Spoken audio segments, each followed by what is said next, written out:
Selamat datang kembali tuan-tuan dan nyonya-nyonya. Kita lanjutkan kembali kisah kehidupan Tuan Wira Darmadi yang jenius. Mohon dibantu subscribe yang belum subscribe ya. Untuk yang sudah dukung channel ini terima kasih. Bab 986. Wira mengiyakan, lalu berucap dengan dingin. Ya, kemungkinan besar adalah keluarga Juwanto. Dewina segera bertanya. Tapi, kenapa mereka menyerang kita? Nggak seharusnya seperti ini. Nggak ada yang aneh, mungkin mereka sudah tahu aku yang memberi ide kepada Ratu, balas Wira. Tebakannya ini sangat masuk akal. Segera kirim elit dari semua desa dan bawa peralatan canggih. Beraninya keluarga Juwanto melawan kita, aku tentu akan memberi mereka pelajaran. Perintah Wira kepada Mary dan lainnya. Mereka telah lama menyiapkan berbagai peralatan, apalagi sekarang belum butuh banyak. Biantara mengangguk. Dia awalnya ingin pergi, tetapi seseorang yang berpakaian hitam dan bertopeng tiba-tiba datang dengan menunggang kuda. Pria ini menyerahkan sebuah surat kepada Biantara. Tanpa bertele-tele, Biantara langsung menyerahkan surat tersebut kepada Wira. Wira yang melihatnya pun terkejut. Hebat sekali. Hanya dalam beberapa hari, keluarga Juwanto sudah membuat begitu banyak masalah. Selain Dusun Darmadi, ternyata Ratu dan keluarga Barus juga mendapatkan masalah. Seorang menteri dan keluarganya dibantai. Aset keluarga Barus di Provinsi Hanula hancur. Beberapa toko uang dirampok, bahkan ada beberapa wakil jenderal yang mati mendadak. Keluarga Juwanto ini memang luar biasa. Wira menarik napas dalam-dalam. Dia sangat terkejut karena keluarga Juwanto berhasil menciptakan begitu banyak masalah hanya dalam beberapa hari. Apa yang sebenarnya ingin dilakukan mereka? Apa mereka sudah gila? Tanya Dewina yang sungguh kehabisan kata-kata. Tindakan keluarga Juwanto ini seperti ingin membalas dendam kepada dunia. Wira menimpali dengan ekspresi agak pasrah. Mereka akhirnya membuat perlawanan. Begitu ucapan ini dilontarkan, Dewina dan Biantara pun termangu. Kemudian, Dewina bertanya. Kak Wira, maksudmu, keluarga Juwanto ingin mengacaukan kerajaan Nuala? Mendengar ini, Biantara ikut berbicara, itu artinya, kita akan mengalami musibah besar. Apa mereka nggak takut kita menyerang balik? Perkataan Biantara ini cukup masuk akal. Hanya saja, Wira malah terkekeh-kekeh mendengarnya. Dia menyahut. Begitulah, target keluarga Juwanto adalah Ratu. Kalau terjadi kekacauan dan para menteri marah, posisi Ratu akan menjadi pasif. Mereka menyerang kita hanya untuk melemahkan kita. Selain itu, ini hanya awal mula permainan. Wira berspekulasi seperti ini sehingga menyuruh para elit membawa peralatan canggih. Begitu keluarga Juwanto menyerang, dia akan membuat orang-orang ini menyesal. Meskipun belum berani mengeklaim memiliki kekuatan tempur terhebat di dunia, setidaknya mereka tidak terkalahkan. Tidak ada yang bisa melawan Wira dalam hal senjata. Kak Wira, apa kita perlu memberi keluarga Juwanto pelajaran? Tanya Biantara tiba-tiba. Nggak perlu, mereka juga bukan ingin menyerang kita. Kerajaan Nuala sudah cukup tenang selama setahun ini. Mereka mengambil tindakan hanya untuk melawan Ratu.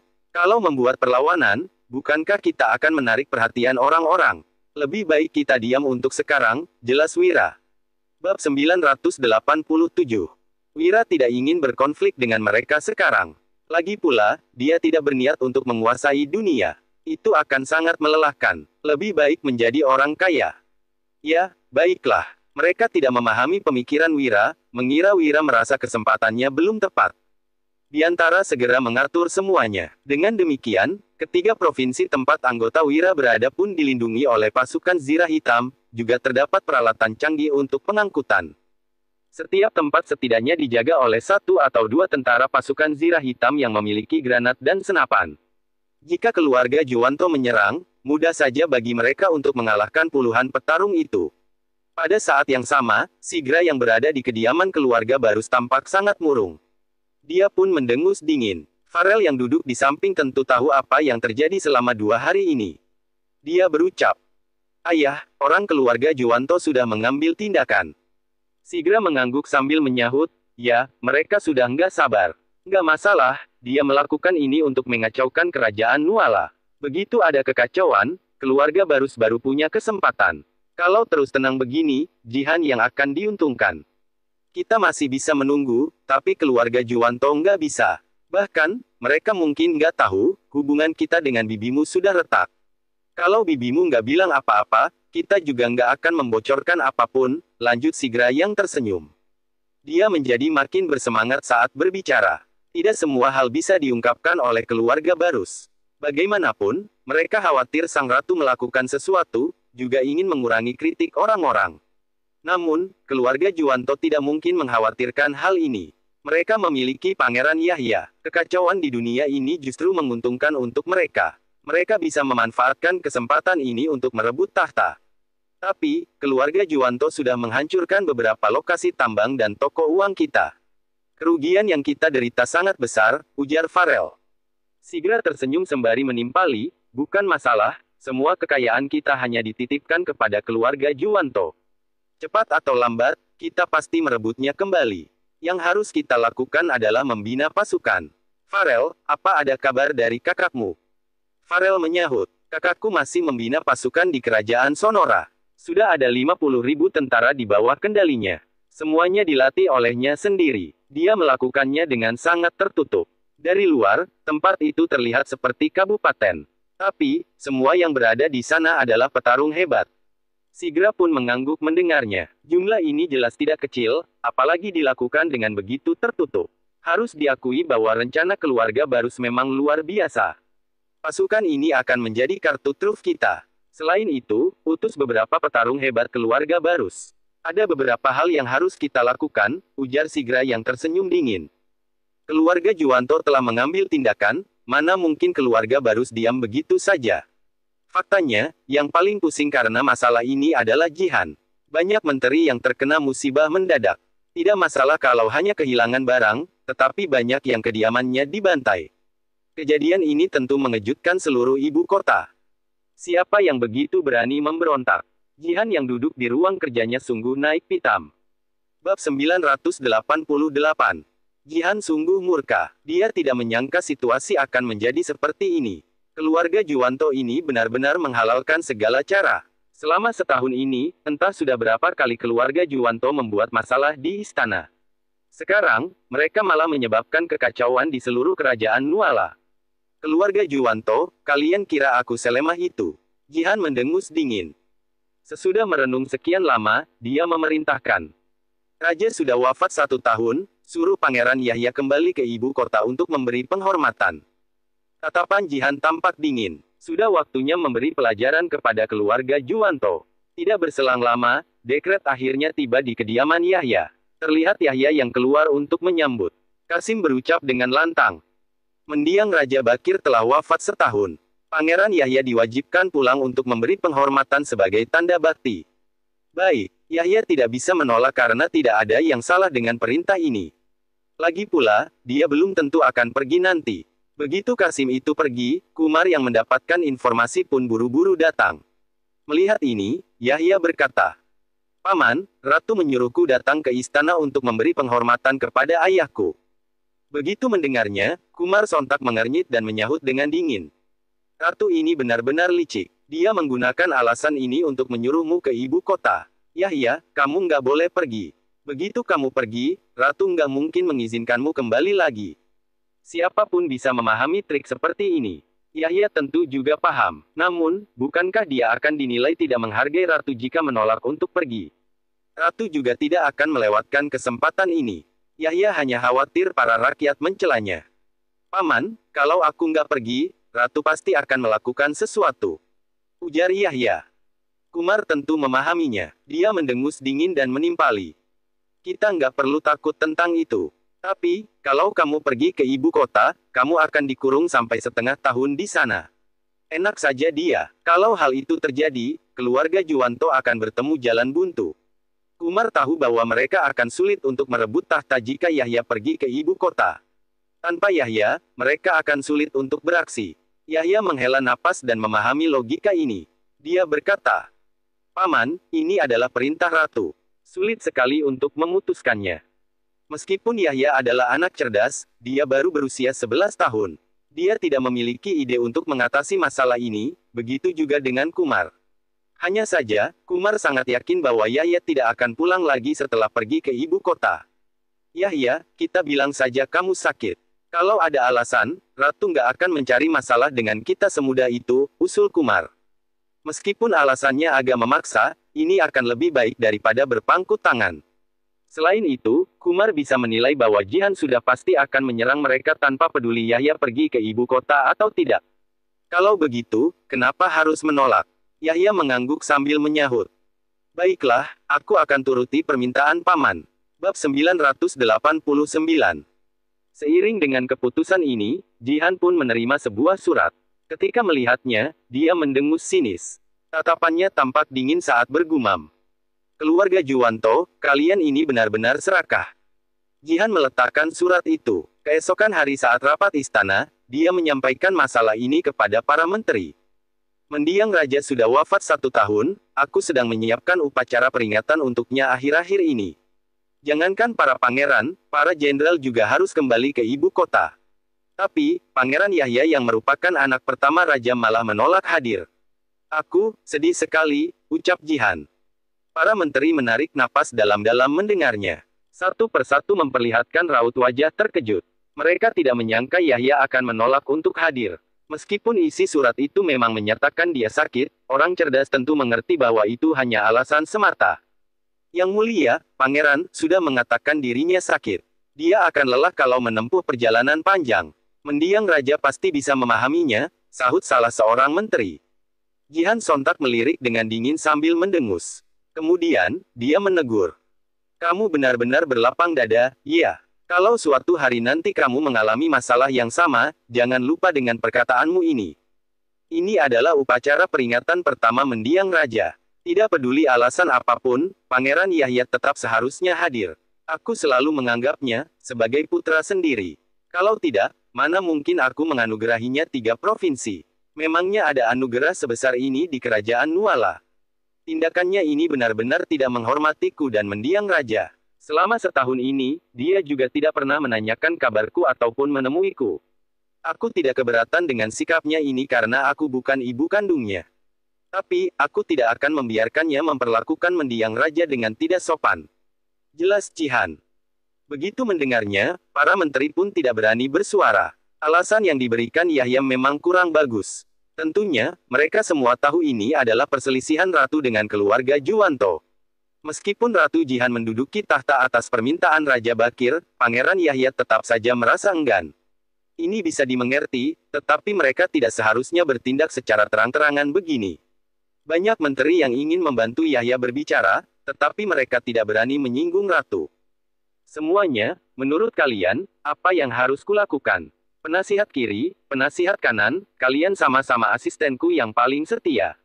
Tolong beritahu aku harus bagaimana, ujar Jihan. Kemal seketika menarik napas dalam-dalam. Dia yang mementingkan kebenaran tentu ingin menegur Yahya. Namun, jika Yahya datang ke ibu kota, Jihan pasti akan mengurungnya. Tindakan ini memang demi kerajaan Nuala, tetapi bagaimanapun, Yahya adalah seorang pangeran. Untuk sesaat, Kemal tidak tahu harus berbicara apa. Dia menimpali. Yang mulia, ini adalah masalah keluarga kerajaan. Saya tidak berani bicara omong kosong, biar Tuan Ardi yang mengemukakan pendapatnya duluan. Kemal langsung melemparkan tanggung jawab kepada Ardi. Ardi tentu tidak bodoh, jadi dia berkata. Saya juga tidak berani, Yang mulia. Ini adalah masalah keluarga kerajaan. Yang mulia yang harus membuat keputusan.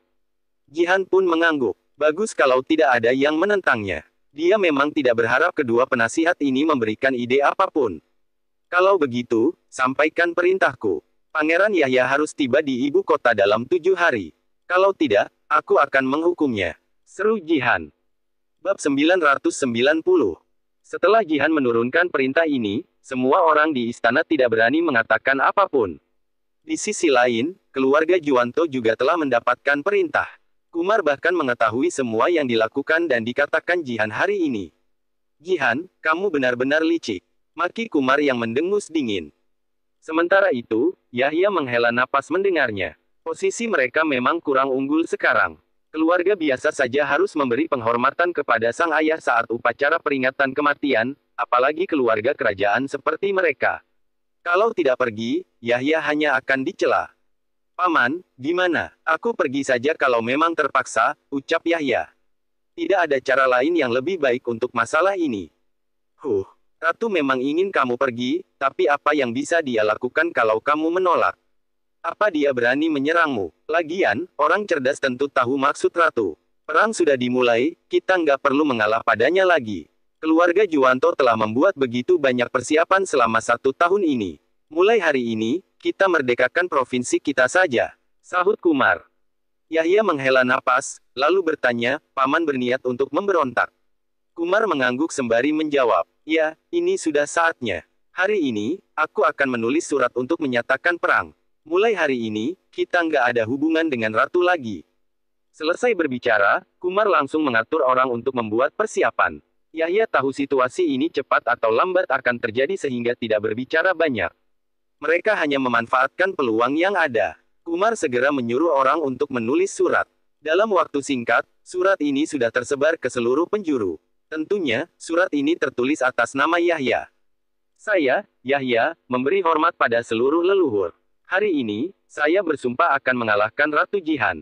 Wanita ini telah membuat dosa besar, dia menguasai tahta dengan menipu mendiang raja. Kurung siku tutup.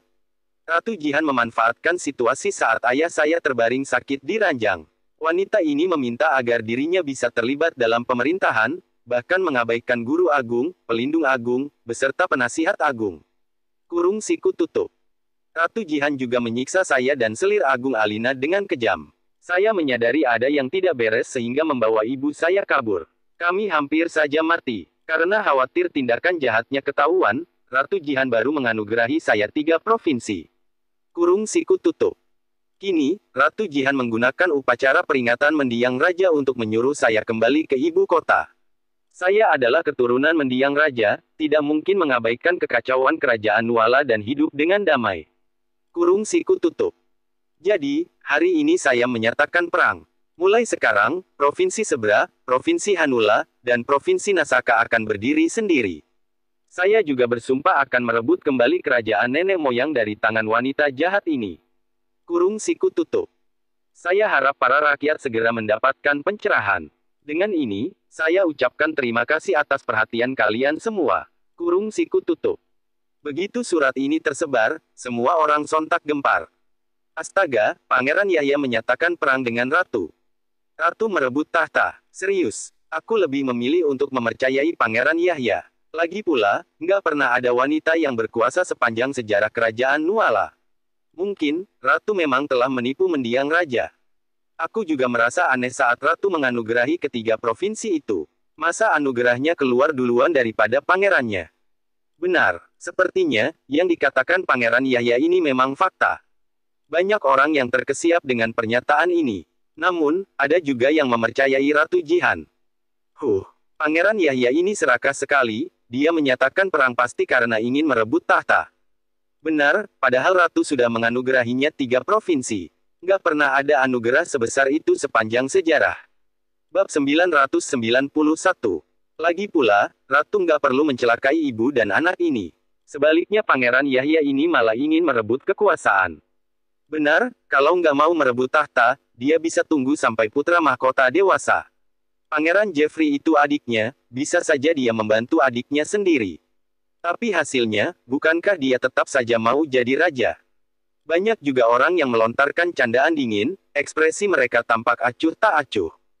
Tidak bisa disangkal, semua orang memiliki pemikirannya sendiri, tentunya spekulasinya juga akan berbeda-beda. Namun, banyak juga orang yang berhasil menebak kebenarannya. Hanya saja, tidak ada gunanya juga mereka menebak hasilnya. Semua orang tahu bahwa akan terjadi kekacauan besar di kerajaan Nuala. Pada saat ini, Ratu juga telah mendapat kabar ini. Sambil melihat para pejabat yang berada di ruang rapat, ekspresi Ratu justru sangat tenang saat ini. Kalian tahu sendiri bagaimana aku mendapatkan posisi ini. Kalian ingat sendiri apa yang dikatakan oleh mendiang raja sebelumnya. Keluarga Juwanto malah menghancurkan reputasiku demi merebut tahta ini. Hebat sekali. Begitu Ratu berbicara, para pejabat lainnya juga tidak berani banyak berkomentar, tidak ada yang menyangka bahwa Yahya akan sefrontal itu mengumumkan untuk berdikari. Bahkan, dia mengabaikan pendapat seluruh dunia dan nekat mengumumkan akan berperang dengan istana. Ini benar-benar tindakan gila. Kalau begitu, aku terpaksa menarik kembali 3 provinsi ini. Sampaikan dekretku, Pangeran Yahya tidak menghargai anugerah yang kuberikan, sebaliknya malah hendak memberontak. Mulai hari ini, anugerah 3 provinsi itu akan kutarik kembali menjadi milik istana. Besok aku akan menunjuk seorang jenderal besar untuk memerangi Pangeran Yahya. Mendengar dekret tersebut, para pejabat langsung kaget. Yang mulia Ratu, Anda tidak boleh melakukan hal itu. Kalau peperangan antara Anda dan Pangeran Yahya pecah, Monoma dan Agrel akan memanfaatkan kekacauan ini untuk menginvasi kerajaan Nuala. Benar, Yang Mulia, demi kerajaan Nuala, kita tidak boleh berperang. Yang Mulia mohon pertimbangkan lagi. Memang benar perkataan para pejabat ini. Terjadinya peperangan bukanlah sebuah hal baik untuk kerajaan Nuala. Masih ada Agrel dan Monoma yang harus dipertimbangkan. Bagaimana bisa terjadi peperangan dalam kondisi seperti ini? Ratu juga tentu tahu akan hal ini. Namun, mana mungkin dia membiarkan provokasi dari keluarga Juwanto begitu saja? Aku mengerti, tapi kita harus menstabilkan keadaan internal kerajaan Nuala terlebih dahulu. Aku nggak bisa membiarkan provokasi Pangeran Yahya begitu saja. Sampaikan dekretku, keputusanku untuk menarik kembali 3 provinsi itu sudah bulat.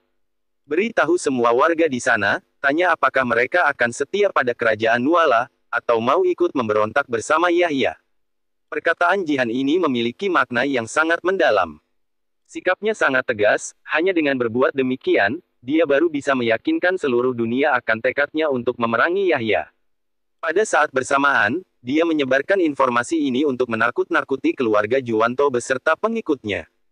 Bahkan, membuat semua orang di 3 provinsi itu ketakutan. Dengan demikian, dia baru punya kesempatan.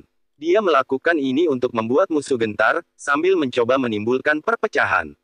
Ratu memiliki dasar moral yang kuat, jadi apapun yang dia lakukan tampak mudah. Namun, hal ini tidak berlaku untuk keluarga Juwanto. Jadi, upaya Ratu hari ini adalah untuk menyebarkan berita hingga ke seluruh negeri, agar bisa mengatur rencana untuk mengubah situasi setelahnya.